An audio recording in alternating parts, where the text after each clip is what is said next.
Ninatoa wito kwa wengine wote kwamba baada ya haya mafunzo sasa waende kuyafanyia kazi. Humo ndani tumejifunza namna mbalimbali za kuendesha biashara, namna mbalimbali za kunyanyua uchumi, tumejifunza mambo yanayohusiana na afya. Kwa hiyo ninategemea baada ya hapa patakuwa na mafanikio makubwa. Tutaziona impact, tutaona mafanikio katika familia, kufungua miradi mbalimbali, lakini pia kusaidia jamii na kulisaidia pia taifa. Sisi kama kanisa tunaamini baada ya kupata hii taaluma kuna sehemu pia ya kiroho ya kwenda kuwasaidia, kuwaombea.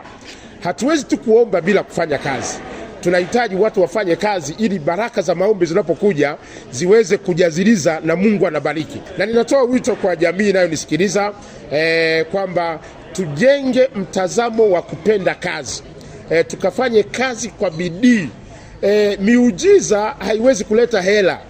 Lakini kufanya kazi kwa bidii, fungua kibanda, tafuta biashara, nenda kwenye shamba, nenda kwenye uvuvi na Mungu anabariki kuanzia hapo.